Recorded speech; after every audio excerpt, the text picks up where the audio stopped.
Hey guys, welcome to the final part of the Return to Jurassic Park Comic Series. It's been a really weird one, but hey, I've gotten a lot of enjoyment out of it. In the last issue of this run, a ton of artists got to work on the comic, with each individual doing their own artwork on different pages. So each page that I go through in this book is actually done by a totally different artist, which is something that I think is pretty neat. Like I said in the last video, this story takes place before the events of the first movie and features JP's park warden himself, Robert Muldoon. And with all that said, let's finish this thing. We begin our story with the Kenyan hunter and a new character walking about the park. Muldoon is cautious about a new protocol this guy named Murillo wants to put in place on the island. Murillo thinks Robert's just paranoid about everything on Nublar, and says that it's going to go just fine. Muldoon knew this new project was headed his way, but didn't know that it would be put in place 2 months ahead of schedule, and one can never be too cautious in Jurassic Park. Meanwhile, at Central Command, some technicians ready their systems for launch by prepping the Triceratops and Stegosaurus pins.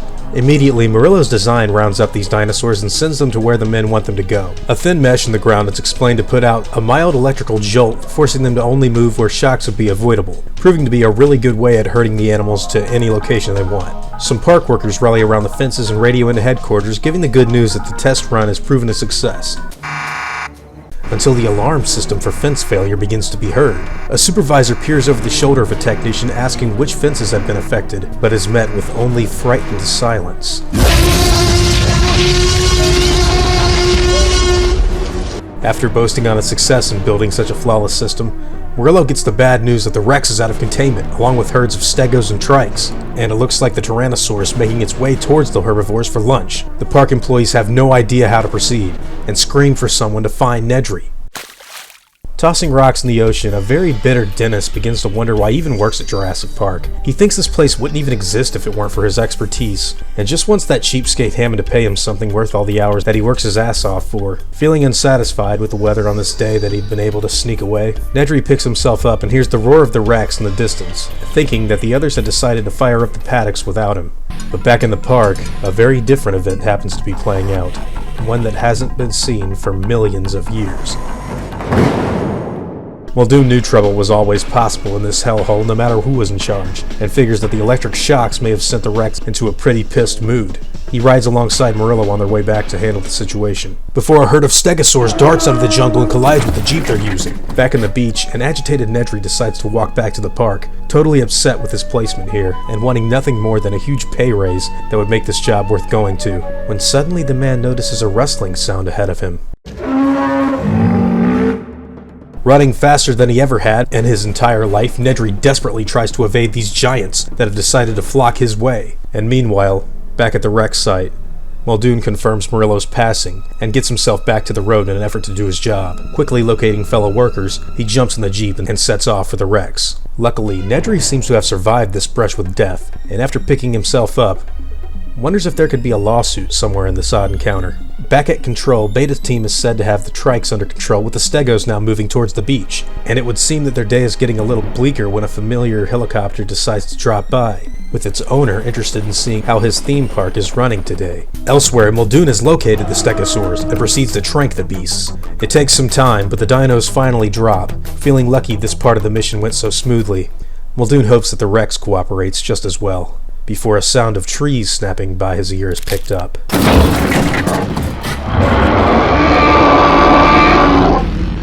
Stepping on the car and killing the other workers, the Rex now makes its way for the tranked stegosaurs, and makes a decent meal out of the free food. Muldoon walks himself directly to the tyrant and raises his rifle towards the animal. This gets the Rex's full, undivided attention, and Muldoon gives the Rex the same level of respect. Hammond is furious. How any of this insanity happened is beyond him. He wants to know why the hell Muldoon is playing high noon with his Rex, while the park is in total chaos. And after a sly remark from the fat slop that programmed this tourist attraction is made, Hammond snaps even further, asking Dennis if he'd like to run what he's just said by him again. Nedry was just commenting on the possibility of rats eating through the cables, however, which puts John in a bit of a calmer mood. Dennis feels that no real harm is done, and Hammond should just relax because all of the dinos are back in their pens. This sets the billionaire off again. 2 men are most certainly dead, at least one stegosaur mauled to death, and Nedry has the gall to tell him that everything is fine. Dennis uses the time to ask for a bonus after his brilliant rat explanation is given, which makes Hammond quite unhappy with his decision to hire such a man for this project.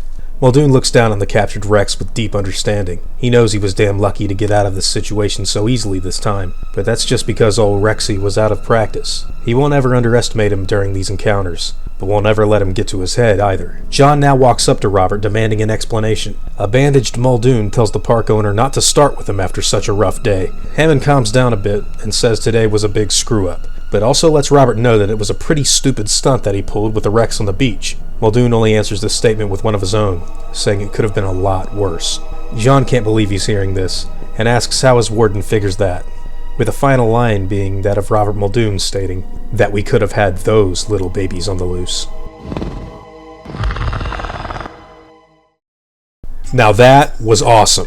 This is one of my favorite comics that I've come across so far that Topps has put out, and I really enjoy what they've done in here. A simple standalone story about Muldoon and the other characters of the first movie getting some dinos back into their pens. Cool, badass, and fun. I really enjoyed all of the artwork for this story too. It's awesome to see how many talented people put their efforts together to tell such an entertaining story. And everyone in the book actually felt like themselves too. Nedry, Hammond, Muldoon, they all come across just as they would in the 1993 movie. And that's something I'm super happy about. Now, this book had a lot of cool little things in the pages that I thought would be fun to talk about as well, like the employee wearing the shirt with the bat symbol and number 4 written on it.